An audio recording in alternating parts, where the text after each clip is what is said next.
I think it misdefines itself. It calls itself as an identification program. And if you look at it, nowhere in the Aadhaar Act or in the Aadhaar architecture is there any definition of identification. Identification is a two-way process. So in identification, if there is an error which happens, the people who are responsible for identifying are the ones whose necks are on the line. So identification always has responsible parties. On the other hand, if you do a process of authentication is basically matching the available data with some data which you may have stored away in a database and reporting whether it's similar, the same, or it's different. So in this case, there is no party which is responsible at all, and that actually converts the entire program into, a laughing stock. Because if the Unique Identification Authority of India has no definition of identification, doesn't recognize the fact that identification requires a legally responsible party or parties, and it cannot be a third party which is identifying anybody. It has to be one of the two parties who are part of the transaction. Then I think the entire program misses the bus. Second thing that is often said is that it's meant for direct benefit transfers and financial inclusion. I think it's important to recognize that the government has been using NEFT, which is electronic fund transfers, using the RBI's platform, or a platform regulated and run by the RBI, which uniquely identifies each beneficiary through a beneficiary account and an IFSC code, and allows money to be transferred in a completely auditable and traceable manner to the beneficiary accounts.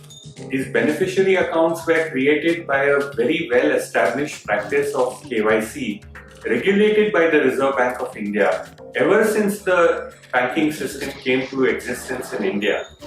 So it is extremely absurd to say that all those customers that were onboarded by the KYC processes that have existed in RBI prior to the Aadhaar have been generating complete, fake customers or ghost customers. And to declare all the customers or people banking with various banks as frauds is completely absurd. So there is no water in saying that you need to have an Aadhaar number. Also, the peculiar thing of Aadhaar is that, Aadhaar, unlike all the KYC practices that were being used in the banking system by the rations office, by the passport office, by the RTO while issuing driver's licenses, they all are rigorous KYC methods and business processes which generate the database. That is not to say that they are free from any errors, but at the same time, you need to recognize that there is somebody whose neck is on the line while creating that document. So if there is a fraud or a ghost created or a duplicate created, then somebody is responsible from that organization. In the case of the Aadhaar, the UIDAI takes no responsibility to any part of the process, including the generation and assignment of the Aadhaar number. So it actually does not certify the identity, it does not certify the age, it does not certify the resident status, it does not certify the existence of the person even. It's also important to recognize in the same process is that this entire database of Aadhaar has never been verified and audited. So actually when I asked the UIDAI that can you actually tell me which of the 17 documents which were accepted as proof of identity and which of the 15 odd documents which were accepted as the proof of address were used in order to issue Aadhaar numbers. So the interesting response I got is that this information is not available. which means they have no way to tell what is the basis on which the Aadhaar number was generated.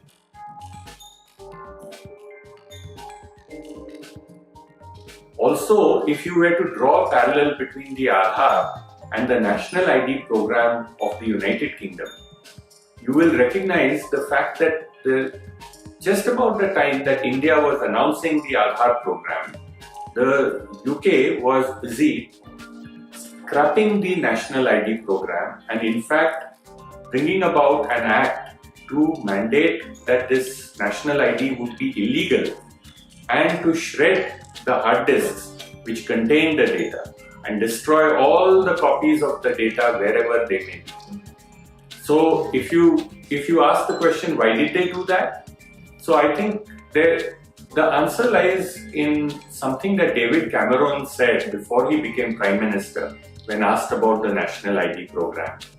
He said three very important things which indicated why a National ID is a bad idea.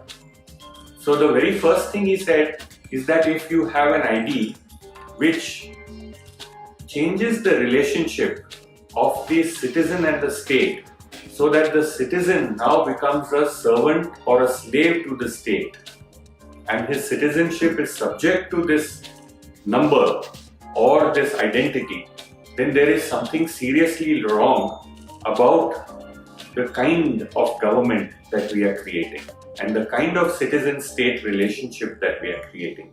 And it basically means that if this number doesn't work or this national ID doesn't work, I become a non-citizen. I am denied everything that you tie together to it. That's exactly what has happened with Aadhaar. So people whose Aadhaar doesn't work and the UIDAI has deactivated at least 85 lakh Aadhaar numbers till 2016 alone. So in the subsequent 2 years, it would have deactivated many-fold more. So officially it has deactivated 85 lakh Aadhaar numbers without assigning reason.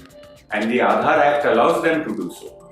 So therefore these people become non-citizens, they become non-residents, and in fact they die a civil death.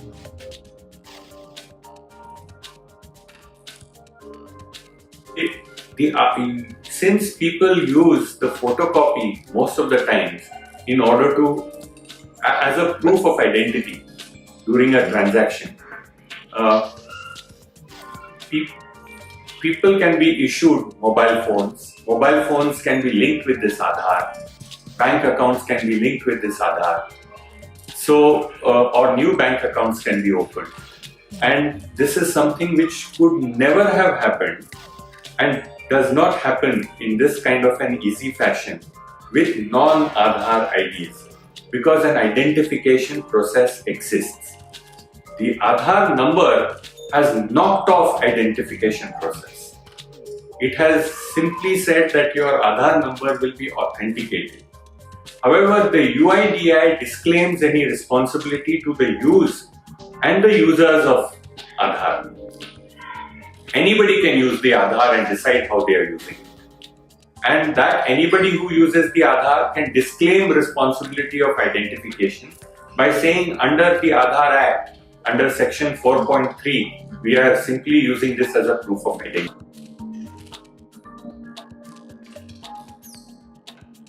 While privacy is important, the reason why privacy gets important is because third parties who have no role to play in the common purpose for which you come together with parties, for example your banker, if they start colonizing the data that you generate as a consequence of your transactions, they corrupt your common cause, your common purpose, and they destroy your common purpose. Take the case of what has happened to banking and telecom in India and your gas cylinders and a host of other services and rights. Till the UIDAI didn't exist, you had perfectly good relationship with your banker and they could identify you and you could identify them. And you did normal core banking. Now, after the government declares that unless you have an Aadhaar linked, we will freeze your bank account. What is this other than simply colonizing and corrupting the relationship between you and your banker?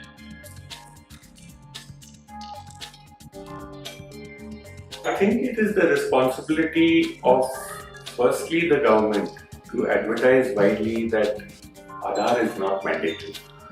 I think the Supreme Court orders of August 2015 are very clear that the government was to indicate by advertisement in the mainstream media as well as on television and radio channels that Aadhaar is not mandatory for you to obtain any rights or benefits. The government has miserably failed to follow the Supreme Court directive. So I think one of the services that the Supreme Court could do in order to prevent the common man from being taken for a ride by private parties as well as various agencies from the government which are in contempt of the Supreme Court orders, to cause them to issue such advertisements.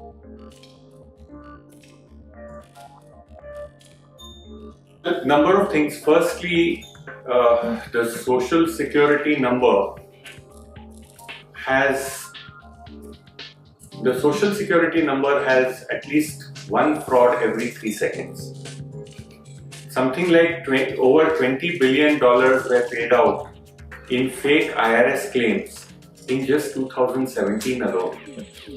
The US has a raging debate for the last several years about why the social security number should continue and what should be the way to replace it with a newer mechanism of identifying taxpayers in the United States.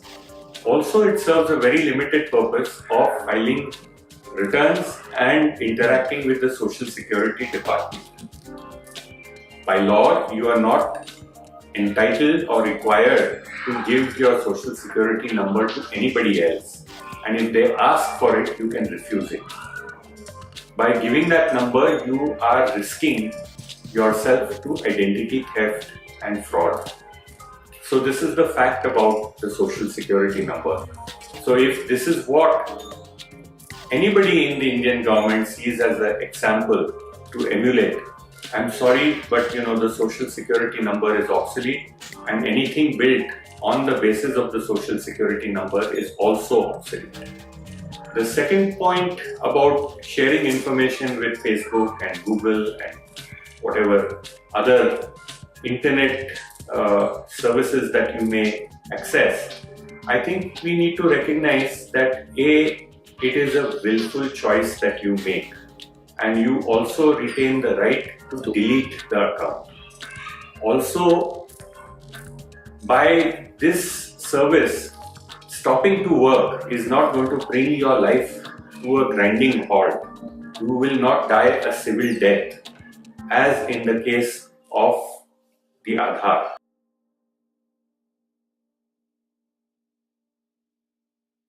UIDI has a large ecosystem of private partners.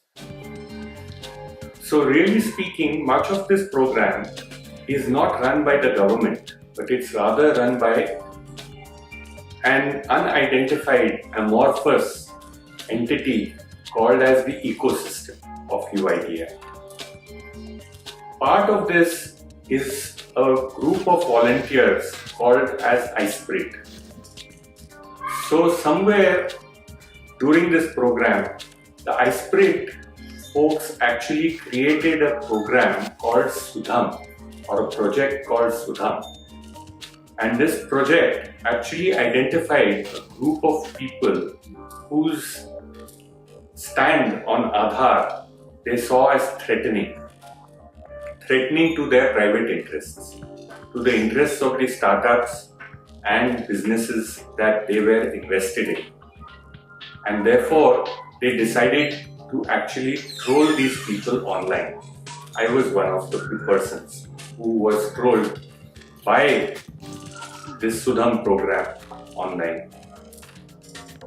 I don't think, it is intellectually honest and it is even just or dignified if people make private interests into personal battles with individuals.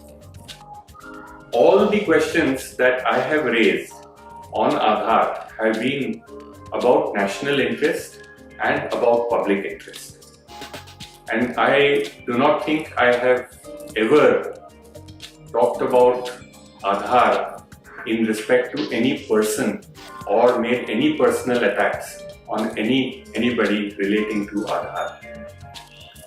I have tried to appeal to the national spirit and commitment of people who are involved in the program and to alert their conscience, to make them remember that it is important at the end of the day to do what is right. So it is extremely distressing that people, instead of engaging in a conversation where they can clarify if I have made a statement which they feel is wrong, or to engage in a conversation as adults where they are able to actually come back and say that, look, how can we actually make sure that certain purposes which we set out to accomplish can be of public interest or can be of national interest, and why is it that you feel they are not? I don't think that any such healthy debate has happened